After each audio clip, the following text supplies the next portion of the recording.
Good evening, everyone. Good afternoon, good morning from wherever you're joining us. Today, we have the honor, the pleasure to sit down with Mr. Chuck Saia. I'm going to read a short bio, extremely short bio of Chuck Saia. He's the co-founder of the Next Chapter Ventures. He's the chairman of the board of trustees at Quinnipiac University. He's also the former CEO of Deloitte Advisory. He is also, again, the founder of You Got This Kid Leadership Foundation, a best-selling author, and a passionate advocate for elevating the next generation. And that will be you guys, as well as those watching us online.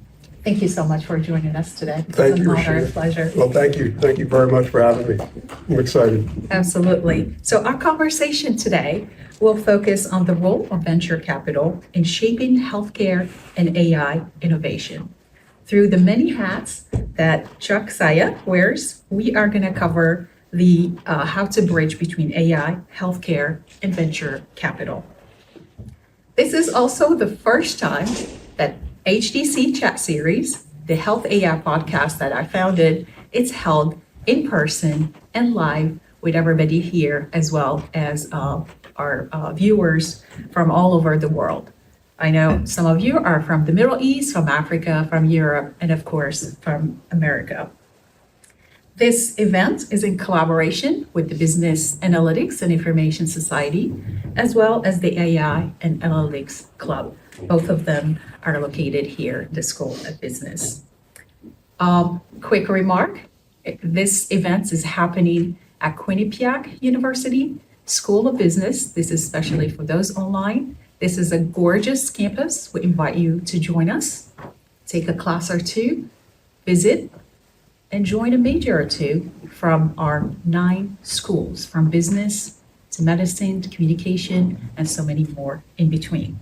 Thanks again for joining us, and I'm going to move to some of the questions that I have for you. Well, thank you. And first, thank you for that commercial on Quinnipiac. Absolutely. Which is, I always say, I used to say it's the best kept secret. Recently ranked 87 by the Wall Street Journal. So I guess we're not that much of a secret anymore. And you are right, this building, this student body, some of the best in the world.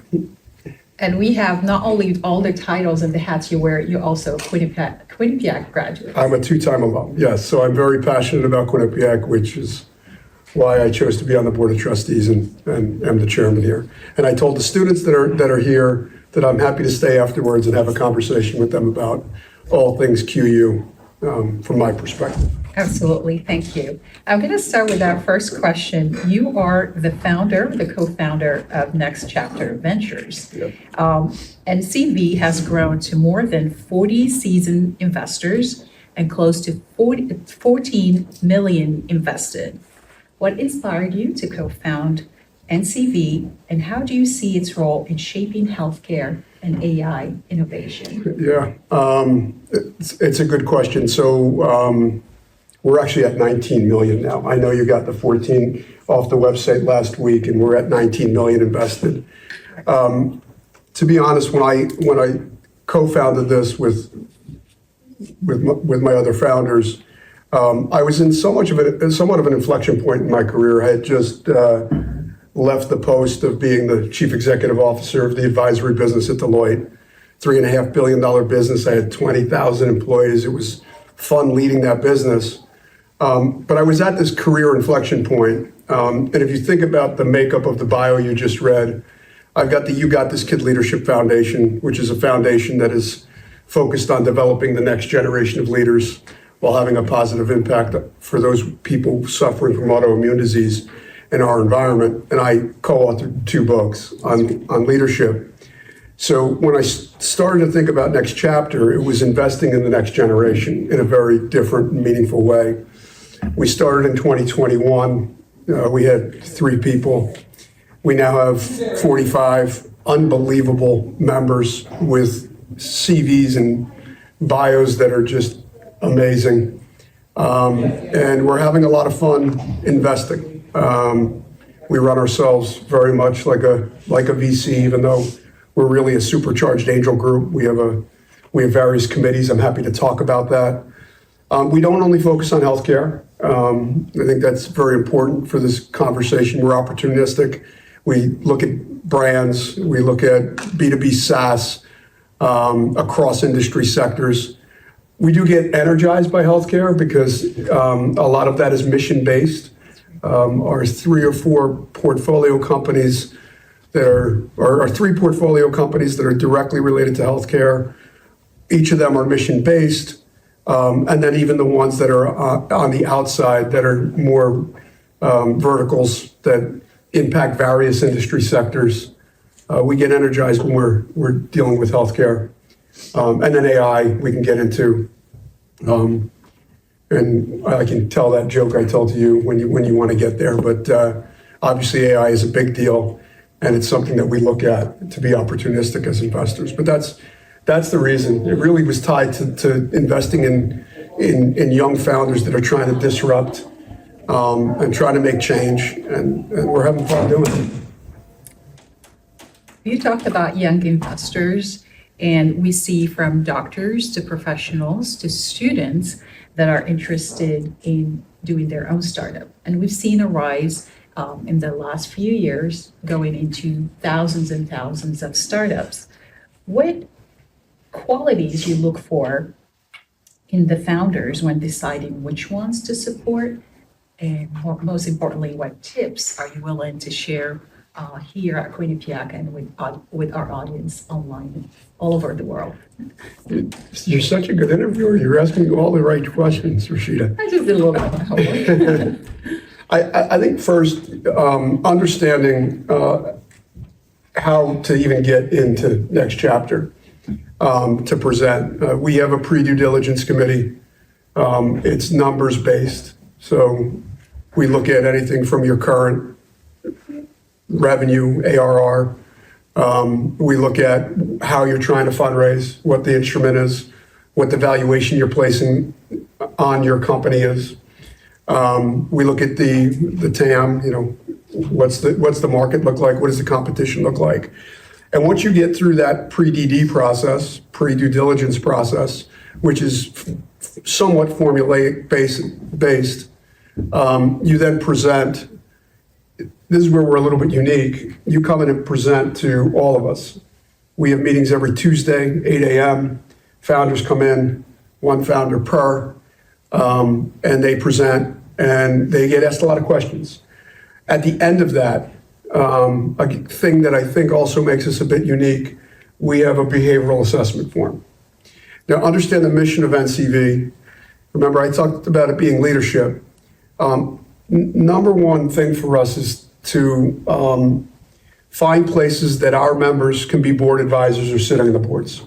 Because we want to be smart money, not passive money. We don't like to just invest in you and then never hear from you again until you need money again or until we see the result. We actually are very engaged with our founders in the way in which they're driving their growth strategies.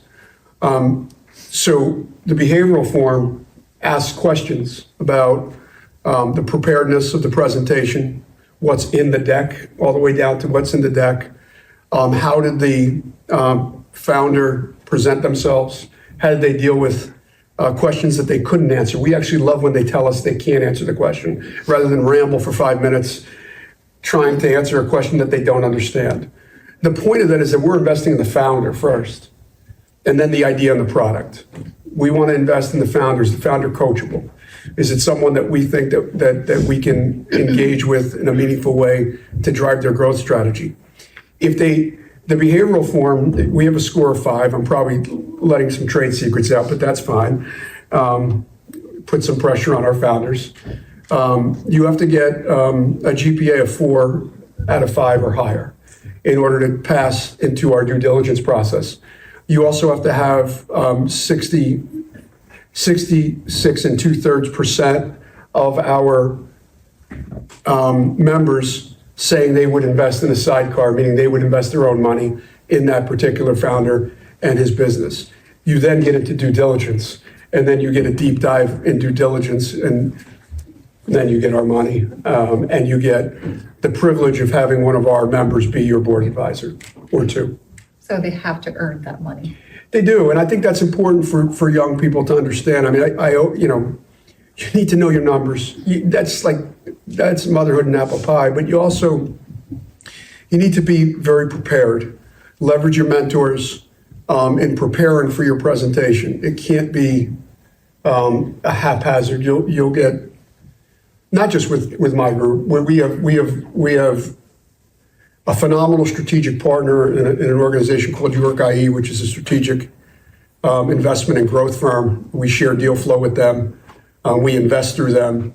A couple of other strategic partners like that, and then other angel groups. It's not just us.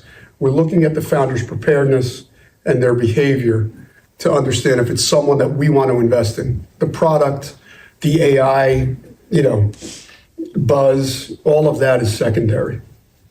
Thank you. And as you all see, the ones that are here and online, this is the product of rigor and not just let me check mark on our assignments, students that are here and joining us online. This is what we do at Quinnipiac. When you think your professor are rough on you, we try to build that foundation no matter where you go. And this is one of the results that we see here, that preparedness, not just checking boxes of what classroom is here.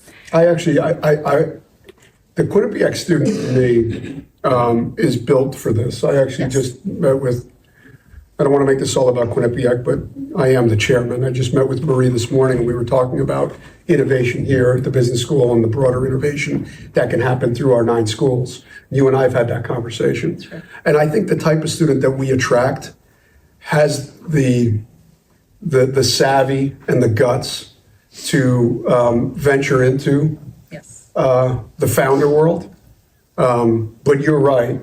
The professors have to teach them that they have to know, they have to have the details down pat in order for them to get funding. That's the lifeblood of you starting your company. Thank you for that feedback. I'm going to go back to your NCV and some examples and illustrations, if you don't mind, if you're able to share some of those businesses that you were able, that stood out as to you as transformative, where you actually invested in. So, like I said, we're across various sectors. I'll try and stay in healthcare somewhat. Thank you. But we have very unique investments. We have an investment in the Bhutan Wine Company, which is the last, call it the last wine frontier. It's a very interesting investment for us. One of our larger investments, we're invested in a former Quinnipiac student, CAV, McKenna Haas, brilliant young founder that's building an athleisure wear company. I do tie it to healthcare because she's removing plastics from the ocean and making her apparel out of that. And when you remove toxins from the environment, you're helping people with autoimmune disease in particular. So we have like some cool brand stuff. On the healthcare side, I said a bunch of it is mission-based. One that I have loved since our initial investment, person's name is Kathy Wells. Kathy's on probably, she's young at heart, but I don't think she would call herself a young leader. Has had many roles. Her mom was in an elder care community, and she was very frustrated that the pharmacies, the doctors, the nurses, the elder care community, and other things that sit around that were so siloed, and she couldn't get information on her mom at any given point in time. She's built a communication platform that allows all of those stakeholders to communicate through one platform. That way, if you have a parent that's in an elder care community, you can find out anything from what they ate that day to what they did that day. They can share pictures. The doctor can post notes for the family member. The doctor can through the platform approve medications. To me, it's a game changer, especially with the way the population is aging. Many of us have aging parents, and we want to see change in the way in which our parents are either being handled or will be handled. I said mission-based, so when she came to present to us, this is someone that went through the scars of her mom going through a terrible experience and her willing to change it. She's got great momentum. Very proud of her and that team. Another one that I can't dive too much into the technology, uses a lot of AI, by the way, in interpreting the data. It's a company called Lifelens Technologies. It's one of our largest investments. In essence, you're pasting a dime size mechanism on your chest. They sell it both into the Department of Defense, but also into the pharmaceutical, I'll call it the life sciences community. It's a wearable, but think about a wearable that is supercharged, that is monitoring vitals in a very different way, that is giving a doctor either post-operation or a soldier that's in a field information back to their command officer based on their vitals.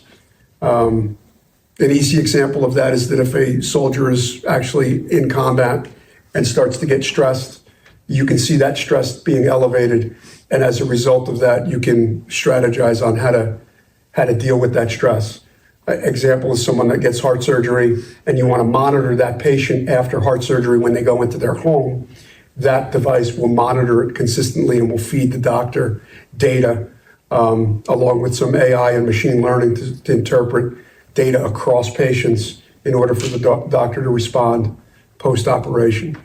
Those are two. I can give you one more that is fun for me if you give me a second. Absolutely. So my co-founder of my foundation, the You Got This Kid Leadership Foundation, she is the reason I have that foundation. I mentioned development of young leaders while helping people with autoimmune and the environment. She's my co-founder. She really called me after I wrote my first book and said, I'm going to launch this foundation with you. And I said, who are you? She said, I'm Karen. We're going to do this together. I have lupus.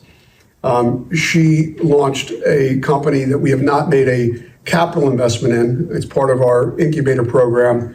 We've surrounded with a bunch of our members, and it's called Invigorate. It's Invigorate Your Journey, and it's basically meant to give autoimmune disease patients advice on anything from what food to eat to what product, cleaning supplies to buy in their house, to coaching opportunities to meet with life coaches that are focused on people with lupus and other autoimmune diseases. So that's some of the mission-based stuff, and that's why I love, I love investing in med tech because it is mission-based. There's some others, but I'll leave those. Thank you. And this is one of the reasons I started this podcast, Health AI, HDC Chat Series, Health AI podcast. It started actually in the classroom where I was bringing guest speakers, and they're sharing all these insights. And it was AI and analytics in healthcare course where I had medical students and business students. And what stood out is after the class was over, students were reaching out, can we have access to these recordings that we're doing on campus? And that what gave birth to this podcast. And thank you for accepting the invitation to share knowledge. That's the mission-driven podcast, just to share knowledge with everybody here and worldwide. And I'm going to move into your stellar 32 career as the CEO of Deloitte Advisory. This is for anybody else is 3.5 billion with a B business with 20,000 employees. During your time at Deloitte, you were bold, and you had bold initiatives like the correct me if I didn't get these right, Deloitte Ventures and the cybersphere. How did those experiences in data, risk, and cyber shape your outlook on digital innovation and AI adoption in general? Yeah, I think it's a great, look, my career at Deloitte was, I'm indebted to that firm. I've had unbelievable mentors. I was given unbelievable opportunities to grow and excel. I became a member of the U.S. of the executive in two roles. I was the Chief Risk, Reputation, Regulatory Affairs Officer, which was an interesting role, one that I declined, and our then CEO, Joe Echeverria, who happens to be on the board of Pfizer, bringing it back to healthcare. Joe said to me, "You're going to make a great Chief Risk Officer, Chuck." I go, "Okay, I got the message. I'll do this." I like to grow businesses and set strategy and inspire people to execute on that strategy, but I'll go be the Risk and Regulatory Affairs Officer for a few years. But that propelled me into being the Chief Executive Officer. And I really think of advisory, Deloitte has 4 businesses. They now have 3, but when I was there, it was tax, audit, advisory, and consulting. So it really shaped what I'm doing at Next Chapter, and probably led me to Next Chapter. Even though at the time when I when I became the CEO and launched Ventures, I probably didn't even know I was going to wind up at Next Chapter or co-founding this organization, Next Chapter Ventures. The venture fund inside of Deloitte, when I used to speak to our partners and our people, I would say we're going to elevate our profile in the marketplace, we're going to disrupt through ventures, and we're going to expand globally. Those were our initiatives. And Ventures was a series of, I hope I remember this, 10 different areas where we were going to go disrupt the marketplace. It was designed not only to disrupt the marketplace, it was designed to disrupt ourselves. When I launched the cybersphere, it was along with many leaders at Deloitte. I wasn't the only one. When we launched that, it was meant to draw people in to have conversations around cyber, which was inclusive of data, and now I'm sure AI. AI was not big when I was the CEO. It was just machine learning and all of that just starting. But it was really meant to disrupt us and to disrupt the marketplace. Now, having said that, I think why so many of your students are interested in being founders, and I see so much energy in that space, is because they have so much technology and so much capital at their fingertips that they don't need to go and sit inside a big firm to go and disrupt. They can do it right at their seats. There's good and bad to that, right? My development at Deloitte, I've gone through so much coaching and development. When I wrote my first book, it was based on years and years of coaching and development, right? That I wouldn't have gotten if I just stepped out into the world and became a founder. But either way is fine, right? I'm not encouraging you to do either thing. I'm just doing a commercial for both. But Ventures was really that. It was to disrupt.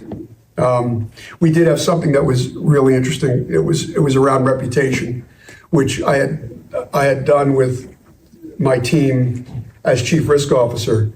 We started to do something called reputational sensing, which was monitoring what our key stakeholders were saying about us. And we would ingest that data, and based on that data, we would understand what the negative sentiment was of any particular situation that was happening against us and our brand.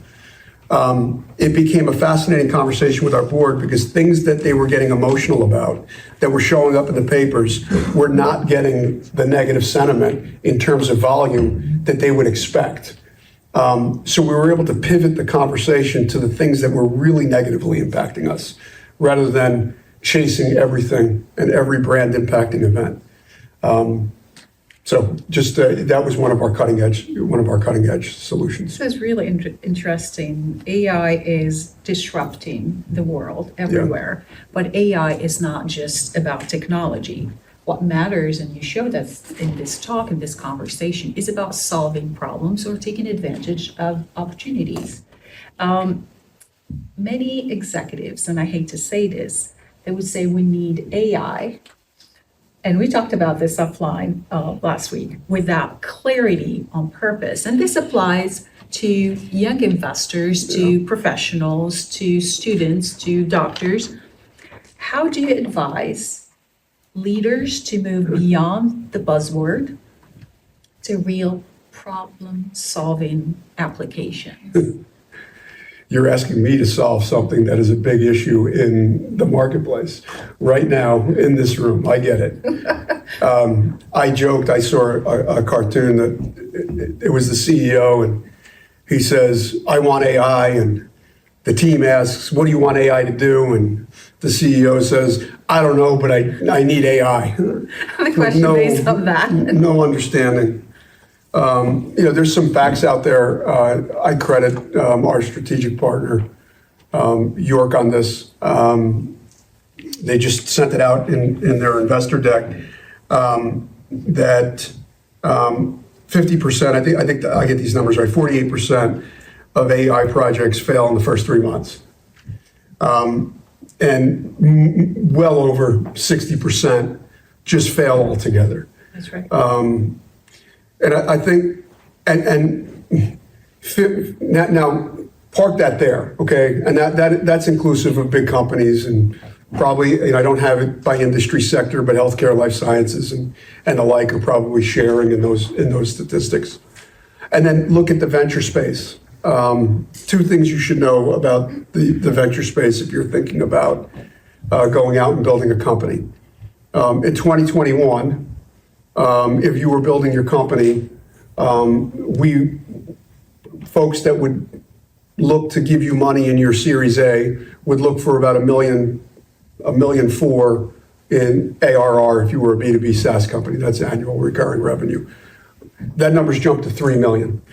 On average, $3 million. What does that do? It makes your seed round a lot longer.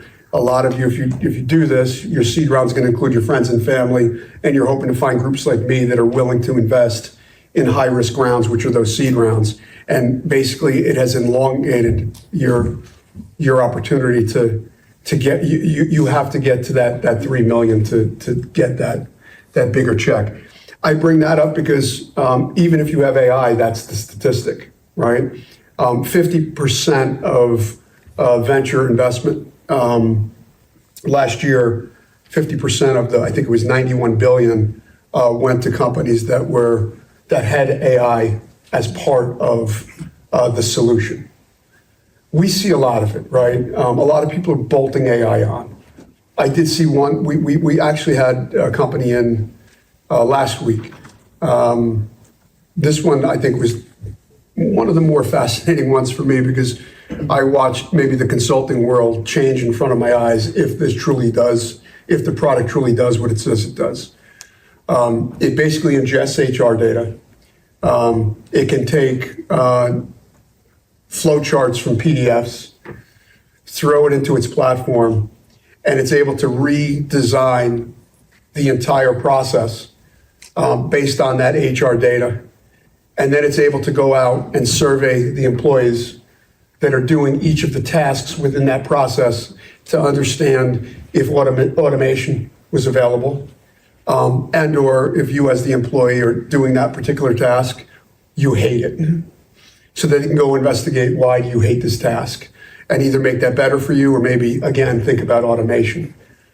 That's a game changer. If that works the way in which that company is suggesting is, and we're just in due diligence with them now, you think about a Deloitte, you think about a McKinsey, you think about a Bain, and them being brought in for strategy work. There's always process understanding first.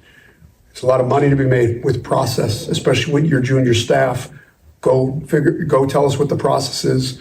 Let's come back, let's think tank it, let's think about how to change that process. In essence, in that instance, AI is changing the game. And then what they're going to be able to do with that data is they're going to be able to compare like companies from like industries. So it's pretty fascinating. Thank you. There definitely, you stated that there is more to it than just technology. The innovation part, understanding the problem. I did it during the summer, the off-teaching season. I did an AI consulting job, which entailed to understanding first what's happening, processes, how people are running their business, putting together an entire AI strategy that encompass everybody within the business before you can even say, I'm going to use this tool or this automation, and get everybody on board from the highest level to the people using and handling those jobs. So you just reminded me I never answered your question. See, that's always an effective person, an effective speaker. I drew it back to something I knew rather than. I agree with what you just said. It has to be driven from the top. There's got to be stakeholders and everybody understanding what the strategy and the vision is. I do think companies, if you look at private equity firms, what do? They invest in others' businesses. Many of the big ones don't get into that seed round. They come in, A, maybe some of the mid-market, B, C rounds of investing. I bring them up because if I'm sitting there and I'm not a private equity firm and I'm a company, Nike, I would think about corporate development in a very different way. I would right now say to myself, okay, I'm not picking on Nike. Make it any firm. I would say to myself, okay, Chuck just started this conversation that these young minds have everything at their fingertips to go disrupt the world. I should be looking at making investments in these early stage startups myself, with the idea that they will innovate for me. They will help me innovate, and I'll then, for the successful ones, bring them into my world. That's the way I would attack the problem, in addition to setting forth an overall strategy. And I should have warned you I'm a pioneer, so that might not stick in every boardroom, by the way. But I'm okay with that. I had another question lined up, but I'm going to move a little bit ahead. You said elevating the next generation. And a lot of your work, as I was researching who you are, what you do, besides what we know here within Quinnipiac, there's a lot of philanthropy within your leadership that you've embraced, to my knowledge, in several years, not just a year or two ago. How do you leverage this in guiding in the adoption of AI with a responsible hat, but at the same time reflecting on the broader mission of elevating the next generation? Yeah, well, your question is both broad and specific, Rachida. So I'm going to answer the broad part of that, because it doesn't matter if it's AI or it's a horse and carriage when I'm focused on my philanthropy and developing the next generation. Look, this is what I've chosen to do, right? People call it their life's work. It wasn't my life's work. I didn't understand the importance of philanthropy until, Dr. Olean, who was the president of Quinnipiac, showed up on my doorstep after so the story is I gave a presentation on leadership to the UCLA Business School students. Judy was the business school dean. She watched that. She was about to accept the offer to be our president here at Quinnipiac. I was fairly disconnected from the school. After she was named, she showed up at my doorstep and she said, "You need to join the board." That happened about the same time that I'm launching my foundation. And I remember someone saying to me, "It's going to change your life. When you give your heart into philanthropy, it will change everything." I chose the development of young leaders again because I had so many people that invested in me. I felt like I was a subject matter expert and I could lean in. And for those of you that have read my book, you know that I talk about leadership in a very unique way, using animal analogies to compare the corporate jungle to the animal kingdom. There's stories about ducks and armadillos and sharks and scorpions and dolphins and eagles and stuff like that. It's a fun book, but it teaches you the soft skills of leadership. So I would say I fell upon it, and now I've got like these bookends, right? I've got the foundation that is developing young leaders, having an impact like I said, on autoimmune and the environment. I'm the managing member of Next Chapter Ventures. We're investing in young leaders and founders. And then I have this book and this speaker series that I go and talk on leadership to young leaders. I just met with the acrobatics and tumbling team in this room. That's right. Right before this, talking about leadership. But I learned the importance of philanthropy. I will say I'm very frustrated by alumni that don't give back. That's a hint to y'all. That scholarship that you got that fell out of the sky didn't just come from anywhere. I tell the alum that came from somewhere. Right. And my mantra is, if you can't elevate the next generation, if you elevate the next generation, you're elevating the world. It's as simple as that. You're all going to be leaders very shortly. You'll see it. Those of you that are seniors, 2 years out of school, you're going to have somebody working for you. And in their eyes, you're a leader in their eyes. You'll be a mentor. You'll be a teacher. Make sure you remember to give back to this fabulous university. I am not going to promote your book because that's not the purpose of this conversation, but I already actually have a copy. And it's so inspirational, whether it's for young folks, for seasoned, for junior, for seniors. What would be an analogy for using the topic of today's talk about venture and AI and healthcare that you can share with the audience today? How deep do you want me to go? Not really deep because I'm mindful of your time. Okay. We could talk about it the whole afternoon, Yeah. but I'm going to be mindful. I'm going to do two, and I'm not going to go deep. Okay, you can do that another time. So there's two chapters of the book. It's about you, but it's not all about you. By the way, that's not just leadership. That's your life, right? It's about you and how you self-develop, and how you understand yourself. It's not all about you because there's outside factors. So the one in the It's About You section, since we're talking venture, we're talking founders, it's the story of an armadillo, which gives you thick skin. It's what's inside you that gives you that thick skin. Mine is... We all need that. Yes. Mine is my experience in 9/11. You can read the book about that and how I survived that. That gave me thick skin because I survived. A founder needs really thick skin. Leadership is a contact sport, and when you're in this early stage game, you really need to have thick skin because every day is not a home run. It's not all about you. There's outside factors that are going to impact you. And my favorite story in the book is the story of the mother eagle, because that's about mentorship. And since we're talking about founders and this space, they need mentorship. You all need mentorship from various places. I have tremendous mentors in my life that got me to where I am in life and in business. Those are the two that I would highlight for everybody. Thank you so much. I concur. A lot of mentors. That's the reason I am here today and the reason I'm sitting next to you. So I'm grateful to everybody. And please a call to all of you here and joining online to seek a mentor. Go ahead and when you look up at somebody, just knock at their door and email them or pick up the phone the same way I did. And you said yes to the invitation. I'm forever grateful.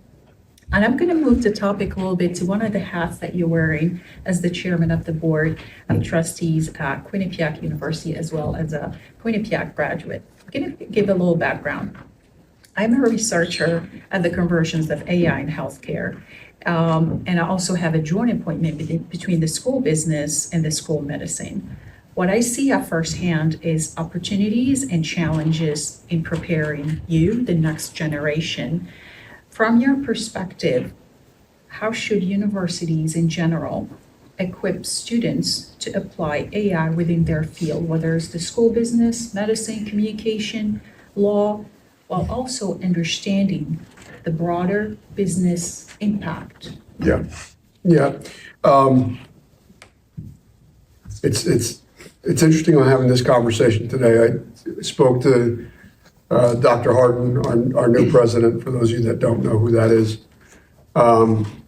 about her and I had a conversation about the Innovation Lab. We had a conversation about the type of student that we're building here that we think are untapped in terms of being founders. And the fact that we've got 9 schools. That's right. And we're able to cross-pollinate curriculum in a very different way. I think too many people sitting in the medical school think the AI stuff is being done in the engineering and computing school, right? Also at the School of Business. The business and the School of Business. And the School of Business is leveraging, well, you know, if you're a finance major, you're leveraging, I'll let the AI guys and girls deal with the innovation from a tech perspective. I'm going to speak specific to Quinnipiac. I think we can take advantage of interdiscipline across all of our schools. I do a lot of work at the medical school on leadership every year. Many of them ask, should I go get my MBA? As they're not going on their medical school journey, right? Because they want to go into med tech. I think we are in this really unique position sitting here in this part of Connecticut, because the med tech center of the universe, this is probably arguable, but is sitting in Massachusetts. Just go look at the private equity money, the venture money. We just had an exit of Applied Biomath that was sitting in Massachusetts. It's another tech company, healthcare company, mission-based that we invested in. We're in this perfect place, and we've got these disciplines. We've got to figure out a way that we create. I know you're doing work here, so I don't want to diminish that. But when I see the list of, I said this to Marie this morning, you know, I feel like our phones are listening to us, because now I'm getting these LinkedIn messages with the top 20 schools that have founders last year. And NYU was there with like 9. And I'm like, I know we've got the talent to have more than 9, which will get us in the top 20. And not only do I know we have the talent, I know that we are one of only a very few number of schools that have a law school and a medical school and a fabulous business school. Thank you. So it's right there for us. We just have to figure out the discipline on how we do that. For other schools, I would tell them to leverage our medical and law school if you don't have it.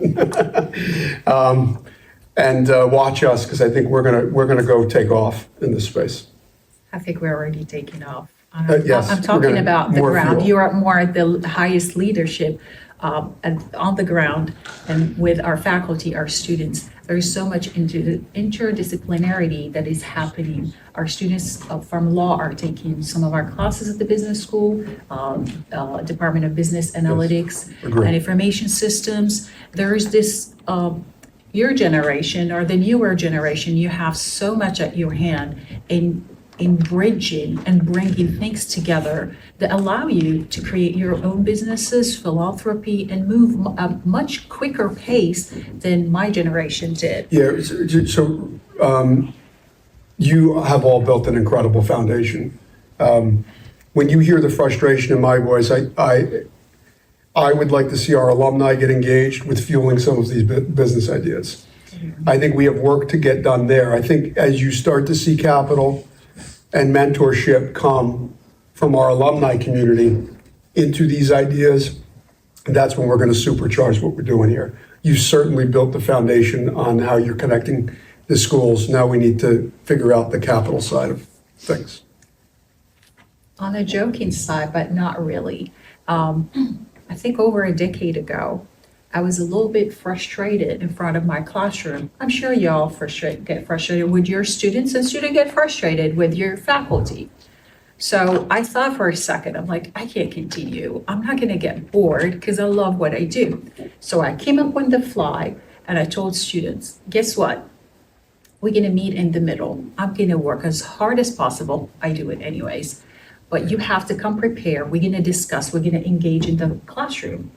And I promise you, within back then it was 5 years, and now 2 to 3 years, you're gonna make that 6-figure income, You're gonna come back and invite me for coffee. The idea is that alumni, let's get engaged. I pay for the coffee, but let's come back, let's engage. And guess what? How many LinkedIn messages I've been getting? My kids are like, oh, my mom, is another one again? I literally tear up when I get these students 2-3 years out and checking back and say, it's time for coffee. It really, really make us, you can't believe the happiness that we get that you're engaging. Many of you come back and give talk in our classrooms, and I can go on and on and on, but for the sake of time and having the chairman of the board of trustees with us today, I'm gonna ask you one last question, if I may.